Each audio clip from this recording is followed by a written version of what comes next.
నీకేను దేవాని దివ్య వాక్యము ఇవిగా మాకు దొరికెను.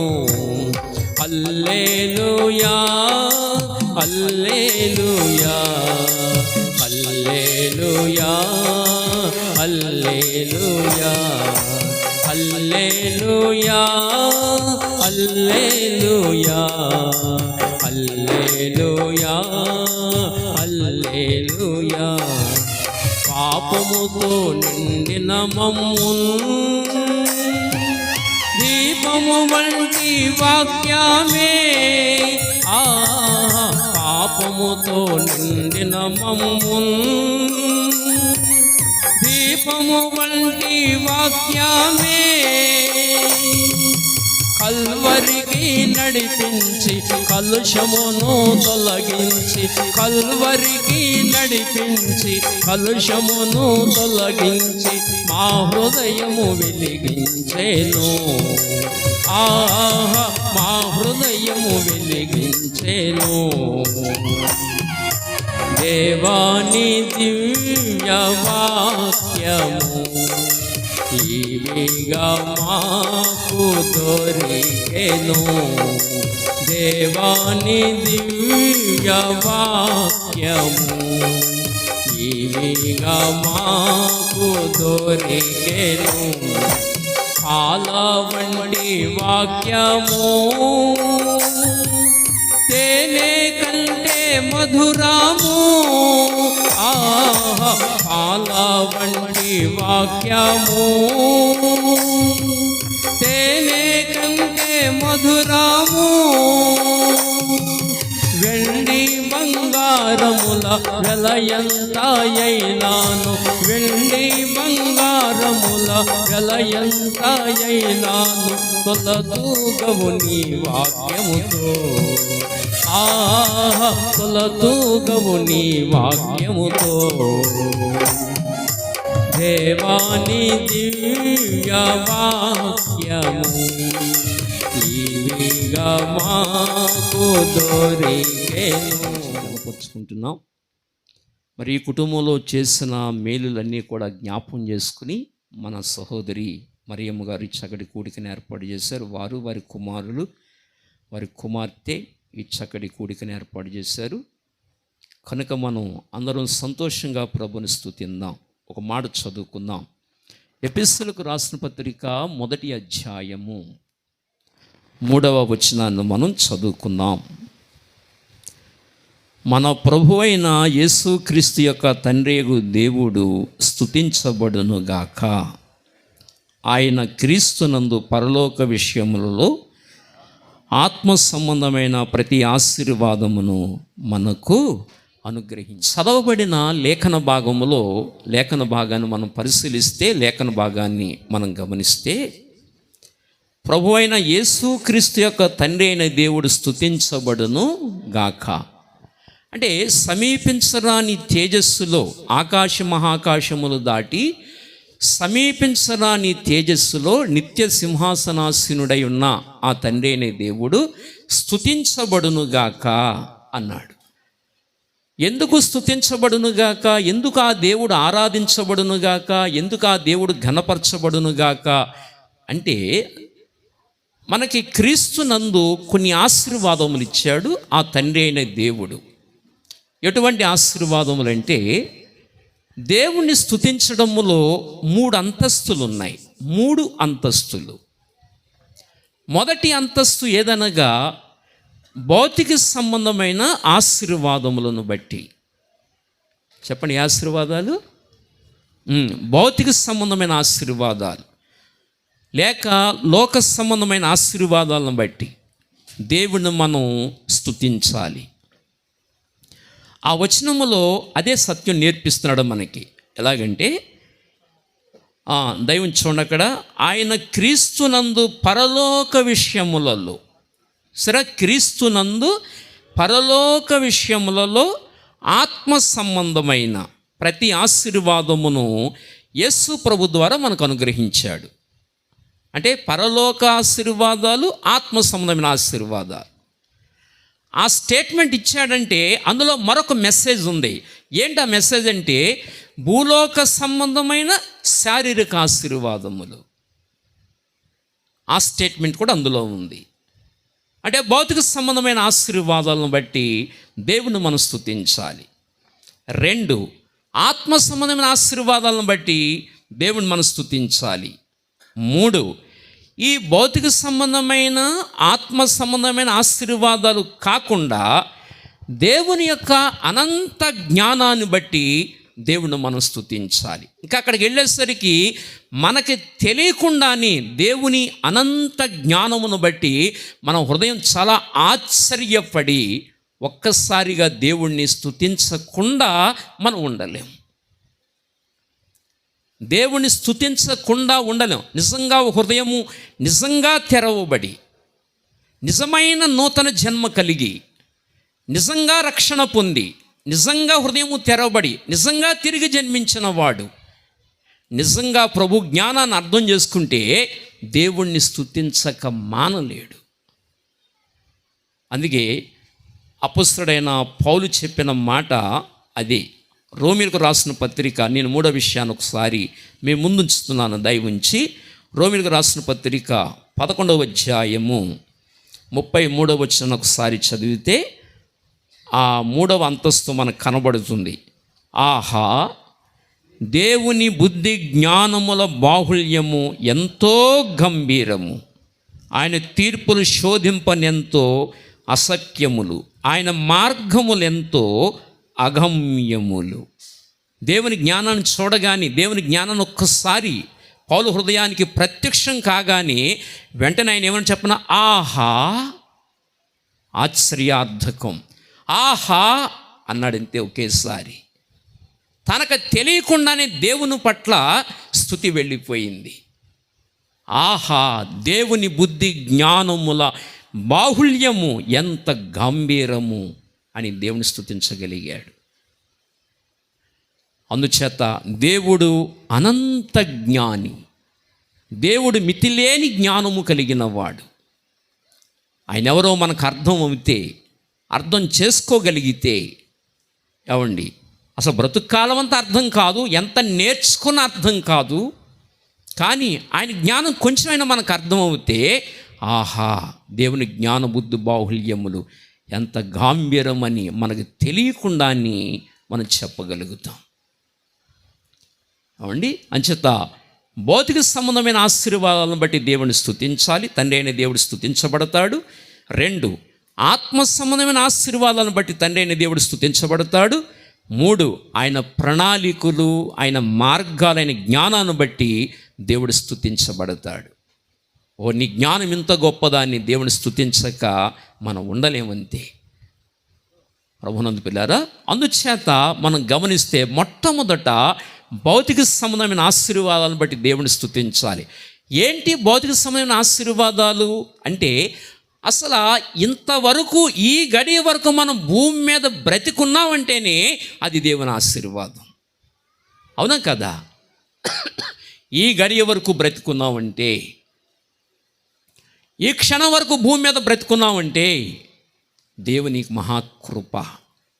మన బలాన్ని బట్టి మనం బ్రతికిలేము, మన ఆరోగ్యాన్ని బట్టి మనం బ్రతికిలేము, మనకున్న శక్తిని బట్టి మనం బ్రతికిలేము. కేవలము దేవుడిచ్చిన ఆరోగ్యము, దేవుడిచ్చిన దయ చొప్పున మనం బ్రతుకుతున్నాం అంతే.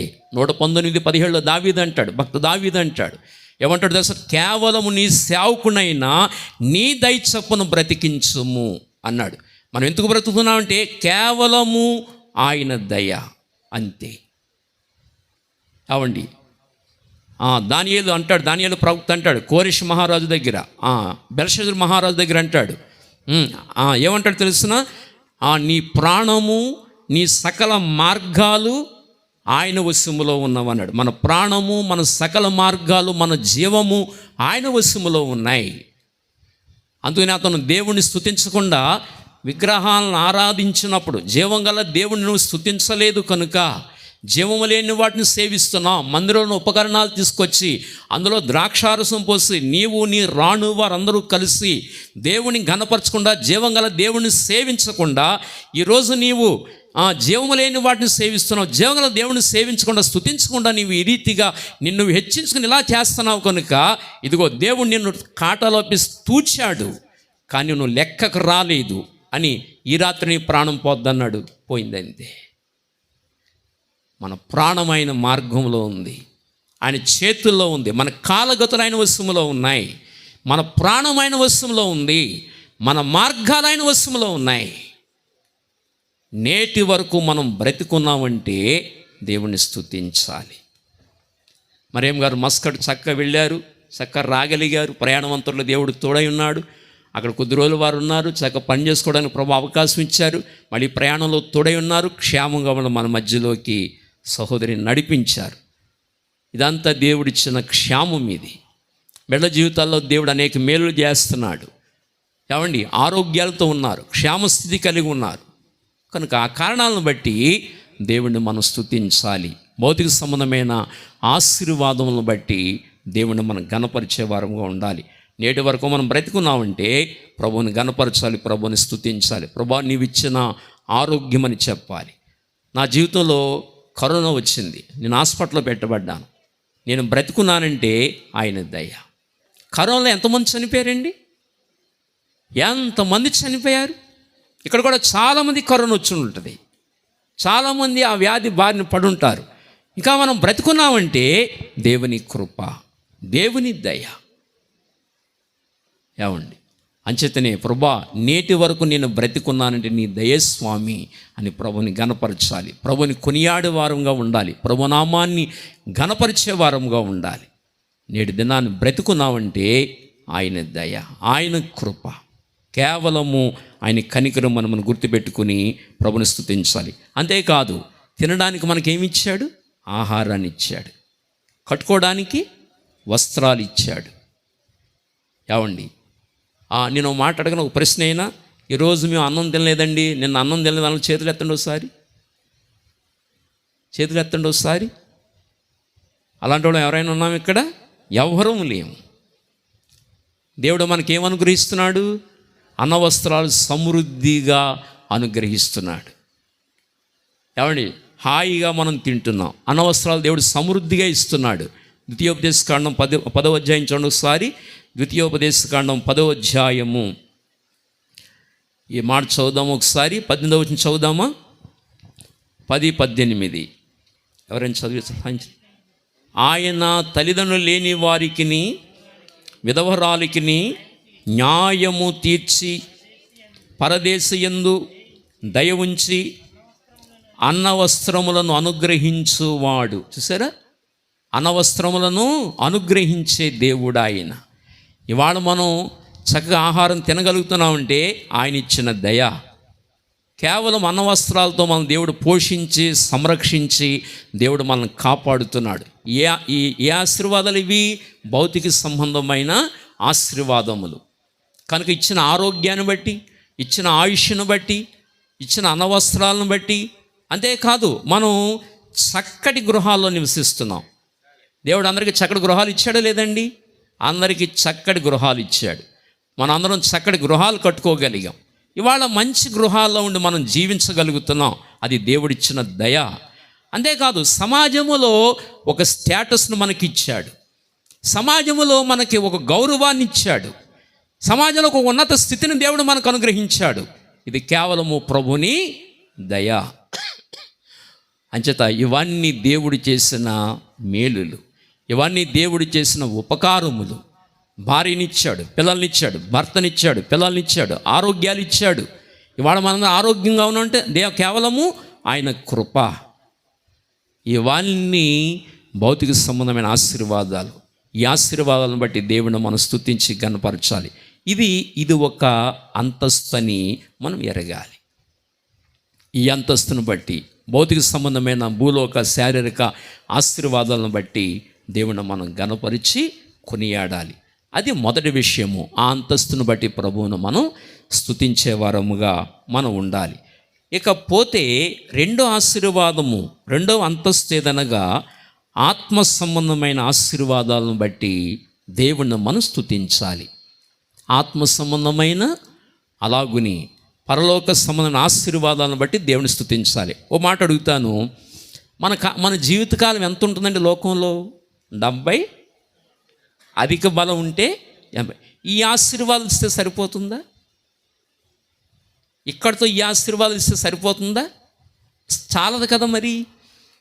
మరి యుగయుగాలు జీవించే ఆత్మ లోపల ఉంది కదా. బైబిల్ ఏం చెప్పింది మనకి? అగ్ని ఆరదు, పురుగు చావదు, అంటే ఆత్మ చావదు అని వాక్యం తెలియజేస్తుంది. అగ్ని ఆరదు, పురుగు చావదు. మరి ఆత్మ నాశనము లేనిది, అది ఎంత మాత్రం కూడా మరణించదు. కావండి, నేను ఒక శ్లోకం చెప్తూ ఉంటాను ఎప్పుడు కూడా. ఆ భగవద్గీతలో ఒక చక్కటి శ్లోకం ఉంది. అదేంటంటే, నైనం చిందంతి చస్త్రాణి నైనం దహతి పావకః నైనం క్లేదయంత్యాపో నశోషయతి మారుతః నశోషయతి మారుతః. దీని అర్థం ఆత్మ నాశనము లేనిది అని చెప్పాడు. అది యుగయుగాలు ఉండునది అని చెప్పాడు. ఆత్మకి ఏమాత్రము చావు లేనిది అని చెప్పాడు. శస్త్రము అంటే ఒక ఆయుధం ఆత్మని చంపలేదు. తుపాకీ తీసుకుని మీరు ఆత్మను కాల్చండి, తుపాకీ దొరుకుతుందా? దొరకదు. కత్తికి దొరుకుతుందా? దొరకదు. బాణానికి దొరుకుతుందా? దొరకదు. ఆత్మని ఈ లోక సంబంధమైన అగ్నిలో వేయగలరా? కాల్చగలదా? కాల్చలేదు. నీరు తడపగలదా? తడపలేదు. వాయువు ఆర్పగలదా? ఆర్పలేదు. అంటే ఈ లోక సంబంధమైన ఏవి కూడా ఆత్మని ఏమీ చేయలేవు. కానీ ఆత్మను కాల్చే అగ్ని ఒకటి ఉంది. ఈ లోక సంబంధమైన అగ్ని వెలిగిస్తే వెలుగు వస్తుంది. కానీ ఆ లోకంలో, పాతాళ లోకంలో అగ్ని వెలిగిస్తే చీకటి వస్తుంది. అందుకే ప్రభువు అన్నారు, వీడి కాళ్ళు చేతులు కట్టి వెలుపటి చీకటిలోనికి త్రోసివేయుడి, వెలుపటి చీకటిలోనికి త్రోసివేయుడు అన్నాడు. అంటే ఆ అగ్ని ముట్టిస్తే, ఆ అగ్ని ఎలాంటిదంటే భయంకరమైన చీకటి, కటిక చీకటి. కటిక చీకటిలో ఉండాలి మానవుడు, యుగ యుగాలు రక్షకుడు లేకపోతే. అందుకని వీళ్ళు కాళ్ళు చేతులు కట్టి, ఎక్కడ చెప్పాడు? ఒక రాజు పెళ్లి విందుకు లోపలికి వచ్చాడట. పెళ్లి విందు జరుగుతుందంట. అక్కడికి అతను వచ్చాడు, పెళ్లి వస్త్రాలు లేక లోపలికి వచ్చాడు. అప్పుడు వెంటనే రాజు వెళ్ళి అడిగాడు, స్నేహితుడా, పెళ్లి వస్త్రాలు లేక ఇక్కడికి ఎలాగూ వచ్చేతివి అని అడిగాడు. అతని దగ్గర సమాధానం లేదు. అతడు మౌని అయి ఉండెను అని చెప్పబడింది బైబిల్లో. అతడు మౌని అయి ఉండెను. అప్పుడు వెంటనే ప్రభు ఆ రాజు అన్నమాట, వీడిని కాళ్ళు చేతులు కట్టి వీడిని వెలుపటి చీకటిలోనికి త్రోసివేయుడి. వెలుపటి చీకటి అంటే అగ్ని భయంకరమైన చీకటి. ఈలోక అగ్ని వెలిగిస్తే వెలుగు వస్తుంది, కానీ అగ్ని భయంకరమైన చీకటి. అందులో యుగయుగాలు మానవుడు కాలుతూ ఉండాలి. అందుకే దేవుడు ప్రేమ కలిగిన వాడు కనుక, పరిశుద్ధుడు కనుక, దేవుడు మానవ జాతిని ప్రేమిస్తున్నాడు కనుక తన స్వంత కుమారుణ్ణి మన కొరకిచ్చి, ఎంత ప్రేమ ఇది, ఎంత ప్రేమ ఇది! సొంత కుమారుని మన కొరకిచ్చి మనందరి పాప శిక్ష తన కుమారుడి మీద వేసి, ఏమండి, శిలువలో మేకులు కొట్టబడ్డాయి కదా, ఆయన చేతులు ఏం కొట్టబడ్డాయి చెప్పండి? భయంకరంగా మేకులు కొట్టబడ్డాయి. అంటే దాని అర్థం ఏమిటి? మన చేతుల ద్వారా చేసిన పాపములకు ఆయన చేతుల్లో మేకులు కొట్టబడ్డాయి. మన కాళ్ళ ద్వారా చేసిన పాపాలకి ఆయన కాళ్ళలో మేకులు కొట్టబడ్డాయి. మన చెడు ఆలోచనలకి ఆయన తల మీద ముళ్ళ కిరీటం పెట్టబడింది. హృదయంలో బల్లెపోటు, 39 కొరడా దెబ్బలు, ఉమ్మివేత్తలు, ఆ తర్వాత వస్త్రాలు తీసివేయటం. ఎంత అవమానపరిచారండి! సృష్టికర్త అయిన దేవుడండి, సమస్తమైన మూలముగా కలిగిన ఆయన లేకుండా ఏది కలగలేదని భక్త యోహాను చెప్పాడు మొదటి అధ్యాయంలో మొదటి వచనాల్లో. ఆయన లేకుండా ఏది కలగలేదన్నాడు. సమస్తము ఆయన మూలముగా కలిగిందన్నాడు. అన్నీ కలగజేసిన ఆ వాక్యమే శరీరధారి అయి లోకానికి వచ్చి సిలువలో వేలాడుతూ వచ్చాడు ఆయన. మనందరి పాప శిక్షను భరిస్తూ వచ్చాడు ఆయన. ఎంత దేవుని ప్రేమ! ఈనాడు లోకం ఆయన అర్థం చేసుకోలేకపోతుంది. ఆయన సేవకులను చంపుతున్నారు, ఆయన పిల్లలను చంపుతున్నారు. లోకం అర్థం చేసుకోలేకపోతుంది ఆయన ప్రేమని. ఏవండి, కలవరి శిలువలో మన కొరకు వేలాడుతూ వచ్చిన ప్రభు ఆయన తన ప్రాణాన్ని మన కొరకు ధారలుగా ధారబోసి మనకు విమోచన, పాప విమోచన, విడుదలిచ్చి మన పాపములన్నీ కడిగి మన ఆత్మను పరలోకం తీసుకుని వెడుతున్నాడు ఆయన. యుగయుగాలు ఆయనతో బ్రతకాలని ఆ గొప్ప దేవుని కోరిక ప్రభునందు పిల్లారా. అందుచేత మనం ఆలోచన చేస్తే, దేవుని వాక్యాన్ని మనం శ్రద్ధగా గమనిస్తే ప్రభునందు పిల్లారా, మరి ఆయన ఇంత గొప్ప రక్షణ దేవుడు మనకు అనుగ్రహించాడు. అందుచేత ఆ ఆత్మ సంబంధమైన ప్రతి ఆశీర్వాదమును బట్టి దేవుణ్ణి మనం స్తుతించాలి అని వాక్యం సెలవిస్తుంది. అందుకనే భక్త దావీదు అంటాడు కదా, 13వ అధ్యాయం 5వ వచనంలో అంటాడు భక్త దావీదు అన్న మాట చూడండి ఒకసారి. 13వ అధ్యాయము 5వ వచనము, 13:5 చదవండి, చదివి సహాయం చేయండి. 13:5 నేనైతే నీ కృపయందు నమ్మిక ఉంచి ఉన్నాను, నీ రక్షణ విషయమై నా హృదయము హర్షించుచున్నది. యెహోవా నాకు మహోపకారములు చేసి ఉన్నాడు కనుక నేను ఆయనను కీర్తించెదను. భక్త దావీదు దేన్ని బట్టి దేవుని స్తుతిస్తున్నాడంటే, భక్త దావీదు దేన్ని బట్టి దేవుని గనపరుస్తున్నాడంటే, దావీదు చెప్తున్న మాట, నేనైతే నీ కృపయందు నమ్మిక ఉంచి ఉన్నాను, నీ రక్షణ విషయమై నా హృదయము హర్షించుచున్నది. ప్రభా, నన్ను గురించి నువ్వు ఆలోచన చేశావు, నా ఆత్మకి యుగయుగాలు రక్షణ ఇవ్వాలని ఆలోచన చేశావు, నా జీవితంలో గొప్ప ఉపకారం చేశావు, నా ఆత్మను గూర్చిన శ్రద్ధ తీసుకున్నావు, నా ఆత్మ నశించిపోకూడదని నా ఆత్మట బాధ్యత వహించావు కనుక నీ రక్షణ విషయమై నా హృదయము హర్షించుచున్నది అని అప్పుడు అన్నమాట. యెహోవా నాకు మహోపకారములు చేసి ఉన్నాడు, యెహోవా నాకు మహోపకారములు చేసి ఉన్నాడు కనుక నేను ఆయనను కీర్తించెదను, నేను ఆయనను ఘనపరచెదను, నేను ఆయనను కొనియాడెదను, నేను ఆయనను కీర్తించెదను, నా హృదయం అంతటితో ఆయన నామాన్ని హెచ్చించెదను. దావీదు పలుకుతున్నాడు, నేను ఆయనను కీర్తించెదను. యుగయుగాలు జీవించే ఆ గొప్ప జీవితాన్ని దేవుడు మనకి తన కుమారుని యేసు ప్రభుని ద్వారా అనుగ్రహించాడు కనుక ఆత్మ సంబంధమైన ఆశీర్వాదంలో మొట్టమొదటి ఆశీర్వాదము ఏది అనగా, ఎఫెసీయులకు రాసిన పత్రిక 2వ అధ్యాయము 1వ వచనం మనం చదివితే 2:1 వచనము, మీ పాపముల చేతను అపరాధముల చేతను మీరు సచ్చిన వారై ఉండగా ఆయన మిమ్మును క్రీస్తుతో కూడా బ్రతికించెను. దేవుడి నామానికి మహిమ కలుగునుగాక. క్రీస్తుతో కూడా మిమ్మల్ని బ్రతికించెను. ఈ మాట అర్థం చేసుకోవాలి, అందరూ చక్కగా అర్థం చేసుకోవాలి. మీ పాపముల చేతను అపరాధముల చేతను మీరు సచ్చిన వారై ఉండగా. ఎక్కడ చచ్చిపోయాం చెప్పాలి, ఎక్కడ చచ్చిపోయాం? ఆత్మలో చచ్చిపోయాం. అది శారీరకంగా బ్రతికుండొచ్చు, శారీరకంగా బ్రతికి ఉద్యోగాలు చేయొచ్చు, వ్యాపారాలు చేయొచ్చు, శారీరకంగా బ్రతికి ఎన్నో వ్యవహారాలు భూమి మీద చక్కబెట్టవచ్చు, శారీరకంగా బ్రతికి ప్రయాణాలు చేయొచ్చు, లోకంలో ఎన్నో వ్యవహారాలు ప్రతిరోజు చేయొచ్చు. కానీ ఆత్మలో మృతుడై, పాపముల చేత అపరాధముల చేత సచ్చిన వాడై, అంటే దేవునితో సంబంధము కట్ అయిపోయిన వాడై లోకంలో ఎన్ని వ్యవహారాన్ని చేయొచ్చు. నేను మాట మీకు అర్థం అవడం చెప్తాను. ఒక బ్రతికిన మనిషి ఉన్నాడు, ఒక సచ్చిన మనిషి ఉన్నాడు, ఇద్దరికి సంబంధం ఉంటుందా చెప్పాలి.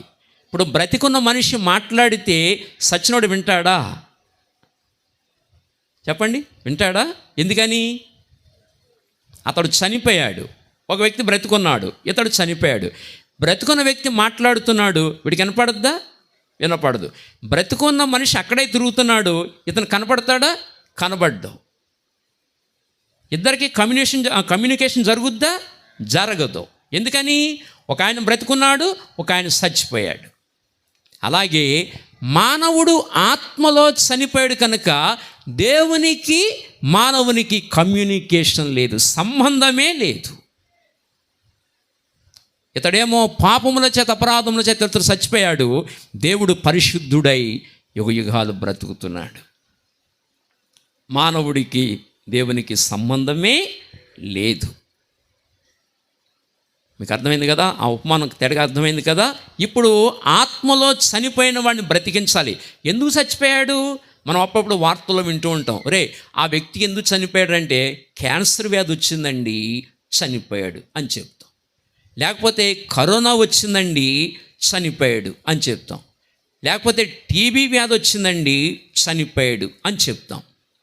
లేకపోతే మరో ఏదో వ్యాధి వచ్చిందండి చనిపోయాడు అని చెబుతాం. అంటే శరీరానికి వ్యాధి వచ్చినప్పుడు, చనిపోయినప్పుడు ఆ వ్యక్తి ఒక ఊళ్ళో ఉండడు. ఎక్కడుంటాడు? సమాధుల దొడ్డిలో, గోతిలో ఉంటాడు. అంటే మనందరికీ దూరం అయిపోయాడు. దేన్ని బట్టి చనిపోయాడు? వ్యాధిని బట్టి చనిపోయాడు. వ్యాధిని బట్టి చనిపోయాడు కనుక మనందరికీ ఏమయ్యాడు?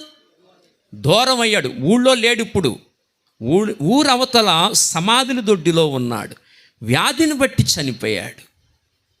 ఇది శారీరక మరణం. ఇది అలాగే అంతరంగములో పాపం అనే వ్యాధి ఉంటే అతడు ఆత్మలో చనిపోయి అగ్నిగుండానికి వెళ్ళిపోతాడు. కింద పాతాళ లోకములో అగ్నిగుండంలోకి వెళ్ళిపోతాడు. దేవుని ఇంటికి వెళ్ళడు. దేవుని ఇంటికి ఇతనికి సంబంధం ఉండదు. దేవుని ఇంటికి రాడు. యుగయుగాలు ఎక్కడుంటాడంటే అగ్నిగుండములో ఉంటాడు. దాన్ని నిత్య మరణం అన్నారు. ఏ మరణం? బాగా వినాలి, నిత్య మరణము. కనుక ఆ నిత్య మరణము నుండి మానవుణ్ణి బ్రతికించడానికే దేవుడు తన సొంత కుమారుడైన యేసు ప్రభువాన్ని పంపించాడు. ఆయన వచ్చి కలువరి సిలువలో తన పావన రక్తాన్ని చిందించడం ద్వారా మనిషి బ్రతికాడు. పాపములు, అపరాధములు, ఆ వ్యాధి తొలగించబడింది. ఇహ ఇవే నరక వ్యాధి చికిత్స నకరోతిహ గత్వాని రౌషన్ దేశ వ్యాధిస్థ కింకరిష్యతే అన్నాడు. ఇహలోకంలో ఉన్నప్పుడు నరకానికి వెళ్ళే వ్యాధి పాపం అనే వ్యాధి. ఆ వ్యాధిని బాగు చేయాలి.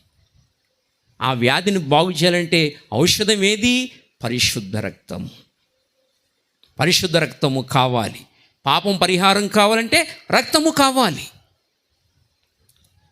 వినాలి, బాగా వినాలి. శరీరం మీద మురికిపోవాలంటే మంచి నీళ్లతో స్నానం చేయాలి. మరి అంతరంగములో మురికిపోవాలంటే,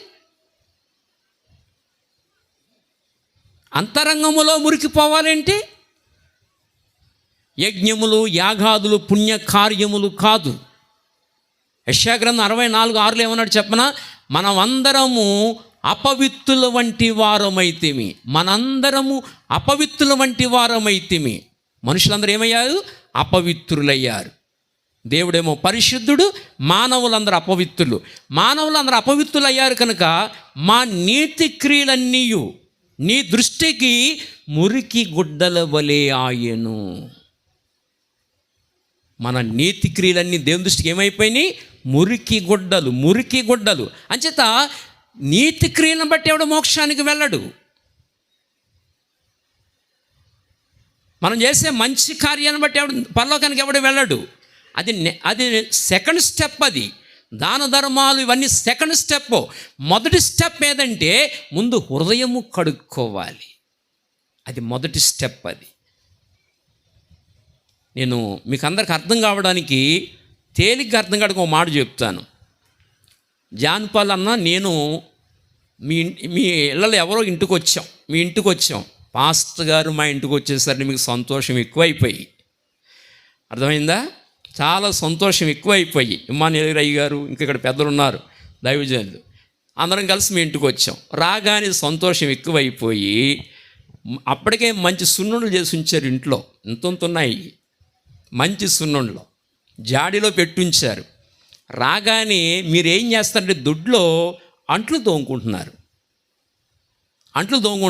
రాగానే మీరు అంట్లు తోముకుంటున్నారు, ఇది మురుగు చేతులు అన్న సంగతే మర్చిపోయి గబగబా ఆ డబ్బా పట్టుకొచ్చి 4 సున్నుండలో 4 ప్లేట్లో పెట్టి ఆ మురుగు చేతిని మాకు ఇచ్చారు. తింటామా? ఎందుకని? కానీ మీరు చేస్తున్న కార్యం ఏంటి? మంచి కార్యం, ఆతిథ్యం ఇస్తున్నారు, చాలా మంచి కార్యం చేస్తున్నారు. కానీ ఏ చేత్తో చేస్తున్నారు? మురికి చేత్తో. తింటామా? అప్పుడు కొంచెంసేపటికి మీకే స్పృహ వచ్చి చచ్చ ఏంటి నేను అన్న తినట్లేదు, ఎందుకు తినట్లేదు? ఓహో, మురికి చేత్తో పెట్టానా, అరే చాలా తప్పు చేశాను. అన్న వచ్చిన సంతోషంలో మురికి చేత్తో ఉన్నానన్న విషయం కూడా మర్చిపోయాను నేను. ఓహో, చేతులు కడుక్కోకుండా పెట్టేసి అందుకే అన్న తినట్లేదు, అందుకే దైవజనం తినట్లేదని గబగా వెళ్ళి అప్పుడు చేయి కడుక్కొని వచ్చి అప్పుడు పెట్టారు. అప్పుడు తిన్నాం. అంటే ముందు ఏది కడుక్కోవాలి? చేయి కడుక్కోవాలి, అప్పుడు పెడితే అప్పుడు స్వీకరిస్తాం. అలాగే హృదయము కడుక్కోకుండా మనం ఎన్ని దాన ధర్మాలు చేసినా, గోదానం చేసినా, భూదానం చేసినా, వస్త్రదానం చేసినా, అన్నదానము చేసినా దేవుడు అంగీకరించడు. న కర్మణ న ప్రజయ ధనేన త్యాగైనక నన్మృతత్వా మానుష అన్నాడు. ఆ మాటకు అర్థం, నువ్వెన్ని మంచి కార్యాలు చేసినా నువ్వు మంచి కార్యముల ద్వారా దేవుని రాజ్యానికి వెళ్ళవు. బైబిల్ కూడా అదే చెప్పింది. మనమందరం అపవిత్రుల వంటి వారమైతేమి మా నీతి క్రియలన్నీ నీ దృష్టికి మురికి గుడ్డల వలె ఆయను. మన క్రియలన్నీ మురికి గుడ్డలు అయిపోయినాయి. అంచేత ఆ క్రియలను బట్టి ఎవడు మోక్షానికి వెళ్ళడు. ముందు హృదయం కడుక్కోవాలి, అది జరగాలి. ఆ తర్వాత దాన ధర్మాలు, ఆ తర్వాత ఏ ధర్మం చేసినా ఆ తర్వాత అది సెకండ్ స్టెప్, అది సెకండరీ. ముందు హృదయాన్ని కడుక్కోవాలి, ముందు హృదయాన్ని శుద్ధి చేసుకోవాలి. మరి హృదయాన్ని శుద్ధి చేసుకోవాలంటే ఏది అవసరం? దాన ధర్మాల వల్ల పుణ్యం రాదు, పాపం బాదు. హృదయాన్ని కడుక్కోవాలంటే ముందు పరిశుద్ధ రక్తం కావాలి. బైబిల్ ఏం చెప్పింది? రక్తము చిందించకుండా పాపక్షమాపణ కలగదని అతి సామాన్యంగా చెప్పవచ్చును అని ఎబ్రీ 9:22 చెప్పాడు. రక్తము చిందించకుండా పాపక్షమాపణ కలగదని సామాన్యంగా చెప్పవచ్చు. అతి సామాన్యమైన విషయం అది. పాపం పరిహారం కావాలంటే రక్తము ప్రోక్షించబడాలి, అతి సామాన్యమైన కార్యం అది. ఎందుకని? లేవి 17:11 చెప్పిన మాట, రక్తము దేహమునకు ప్రాణము. చెప్పండి, రక్తం దేహానికి ప్రాణము. 2, మీ నిమిత్తము ప్రాయశ్చిత్తము చేయుటకై బలిపీఠం మీద పోయుటకై దాన్ని మీ నిమిత్తం ప్రాయశ్చిత్తము చేసినప్పుడు రక్తం, ఆ రక్తం ఎక్కడ ఒలికించాలంటే బలిపీఠం మీద. మీ నిమిత్తము ప్రాయశ్చిత్తము చేయుటకై బలిపీఠం మీద పోయేటకై దానిని మీకు ఇచ్చి తిని అన్నాడు. 3వ మాట, రక్తము దానిలోనున్న ప్రాణమును బట్టి ప్రాయశ్చిత్తము చేయును. రక్తంలో ఏముంది? ప్రాణం ఉంది రక్తములో. చెప్పండి, రక్తంలో ఏముంది? అది ఆ ప్రాణము మన కొరకు బలి అవుద్ది బలిపీఠం మీద. రక్తము దానిలోనున్న ప్రాణమును బట్టి ప్రాయశ్చిత్తము చేయును. అది రక్తంలో ఉన్న ప్రాణం మన కొరకు బలి అవుద్ది బలిపీఠం మీద. అప్పుడు మనం బ్రతుకుతాం. అందుకే పాత నిబంధనలో బలి పశువులు అర్పించేవారు. నూతన నిబంధనకు వచ్చేసరికి అసలైన బలి పశువు దిగి వచ్చేసాడు, లోక రక్షకుడు. మనందరి తరపున సిలువలో బలియాగమయ్యాడు. ఆయన కార్చిన రక్తంలో మనకేముంది? పాప క్షమాపణ. పాపం అనే వ్యాధికి స్వస్థత, పాపం అనే వ్యాధికి స్వస్థత, క్షమాపణ, ఇవన్నీ ఆ రక్తంలో దేవుడు మనకు అనుగ్రహించాడు. కనుక పరిశుద్ధ రక్తం ద్వారా దేన్ని కడుక్కోవాలి? హృదయాన్ని కడుక్కోవాలి. పాపముల చేత, అపరాధముల చేత మనిషి ఆత్మలో చనిపోయాడు కనుక ఆత్మలో బ్రతికించి యుగయుగాలు జీవించే ఆ నిత్య జీవాన్ని మనకివ్వడానికి తన కుమారుని పంపించాడు. ఏ జీవం అది? చెప్పండి, అందరూ చెప్పండి అన్నమాట. నిత్య జీవము. నిత్య జీవము, ఇంకెన్నటికీ చావు లేని జీవము, ఇంకెన్నటికీ చావు ఉండదు. నేను ఇప్పుడు ఎంత కారులో వస్తుంటే ఎందుకోసారి సెల్ ఓపెన్ చేశాను. ఓపెన్ చేస్తే ఫేస్బుక్లో ఒక డాక్టర్ గారు చెప్తున్నారు, మనుషుల్ని బ్రతికించవచ్చు, చచ్చిపోయిన మనిషిని మళ్ళీ బ్రతికించవచ్చు అని చెప్తున్నాడు ఆ డాక్టర్ గారు. అప్పుడు మా సోదరులు మల్లేశ్వర గారు, ఇది సాధ్యపడద్దయ్యా అంటే, ఎన్నటికీ సాధ్యపడదు. అది అతను ఏదో ఆయనకున్న లెక్కల్లో చెప్తున్నాడు. ఆయన చచ్చిపోయిన మనిషిని బ్రతికించవచ్చు అని చెప్తున్నాడు ఆయన. విన్నా నా వార్త. అది ఎన్నటికీ జరగని పని ఏమండి. కానీ మరణాన్ని జయించిన వాడు యేసు ప్రభు ఒక్కడే. కనుక మరణాన్ని జయించి మనకి ఎలాంటి జీవాన్ని ఇచ్చాడో తెలుస్తున్నా? శాశ్వత జీవము. ఇంకెన్నటికీ మరణము లేని జీవాన్ని దేవుడు మనకు అనుగ్రహించాడు. నిత్య జీవాన్ని దేవుడు మనకు అనుగ్రహించాడు. చచ్చిపోయిన మానవుణ్ణి ఆత్మలో బ్రతికించాడు. ఆత్మలో మనిషిని బ్రతికించాడు. ఇదిగో ఈ బట్టలు మాసిపోగానే ఈ బట్టలు పక్కన పెట్టి మరొక డ్రెస్ వేసుకుంటాం. అలాగే ఈ శరీరాన్ని విడిచిపెట్టి మహిమ శరీరంలోకి వెళతాం. కానీ ఆత్మకు చావు అనేది లేదు. యుగయుగా ఆ గొప్ప జీవాన్ని దేవుడు యేసు ప్రభు ద్వారా మనకు అనుగ్రహించాడు. అందుకనే పాపముల చేత అపరాధముల చేత మీరు సచ్చిన వారై ఉండగా ఆయన మిమ్మల్ని క్రీస్తుతో కూడా బ్రతికించెను. ఇక్కడ ఇంకా రక్షణ లేని వాళ్ళు ఎంతమంది చేతులు ఎత్తండి ఒకసారి. రక్షణ లేని వాళ్ళు చేతులు ఎత్తండి ఒకసారి. సిగ్గుపడకండి, పర్లేదు, చేతులు చూపించండి, సిగ్గుపడద్దు. ఇలా చూపించండి, పైకి చూపించండి. రక్షణ లేని వారు ఇలా చేతులు చూపించండి ఒకసారి. నిజంగా చూపించండి అమ్మా, సిగ్గుపడకండి, చూపించండి, పర్లేదు. ఓకే, కొద్దిమంది ఉన్నారు. పురుషులు అండి, రక్షణ లేని వారు ఎంతమంది ఉన్నారు? ఓకే, అక్కడ ఒక బ్రదర్ తమ్ముడు ఉన్నాడు, ఇక్కడ తమ్ముడు ఉన్నారు. అంచేత రక్షణ లేని వ్యక్తి వెంటనే రక్షణ పొందుకోవాలి. మీ ఆత్మకు జీవం దొరుకుతుంది. యుగయుగాలు బ్రతుకుతారు. మీకు అర్థమైందా? యుగయుగాలు బ్రతుకుతారు. యేసు ప్రభుని రక్షకుడికి అంగీకరించాలి. అందుకే బైబిల్ చెప్పి నేడే రక్షణ దినం, ఇదే మిక్కిలి అనుకూల సమయం అంటాడు. మరొక అవకాశం ఉండకపోవచ్చు అంటాడు. ఏమండి, ఒకసారి ఒక అమ్మాయి తండ్రి చెప్తున్నాడు, అమ్మా మారు మనసు పొందాలమ్మా, రక్షణ పొందాలి తల్లి, మన జీవితాలు ఏపాడో చెప్పలేం, ఇంతలో కనబడితే అంతలో మాయమవుతామమ్మా, రక్షణ పొందాలని చెప్తుంటే అమ్మాయి ఉంటుంది, డాడీ ఇప్పుడు కాదు డాడీ, నేను కాలేజీలో చదువుతున్నాను డాడీ, ఇంకా టైం ఉంది డాడీ, ఇప్పుడు కాదు డాడీ, అప్పుడే నాకు రక్షణ ఏంటి డాడీ, ఇలా మాట్లాడుతూ వచ్చింది. ఇలా మాట్లాడుతూ ఉండగా తండ్రి ఎప్పుడు చెప్తున్నారు, అమ్మా అలా కాదు, రక్షణ పొందాలి తల్లి, నువ్వు మారు మనసు పొందాలి, పాప క్షమాపణ కొరకు బాప్తిసం తీసుకోవాలి, నువ్వు రక్షణ పొందాలి అని తండ్రి చెప్తున్నాడు. ఇప్పుడు కాదు డాడీ, తర్వాత చూద్దాం డాడీ అని వాయిదా వేస్తూ వచ్చింది. ఒక రోజుని ఆమెకే మారు మనసు కలిగింది. దేవుడు ఆమెతో మాట్లాడారు, మారు మనసు కలిగింది.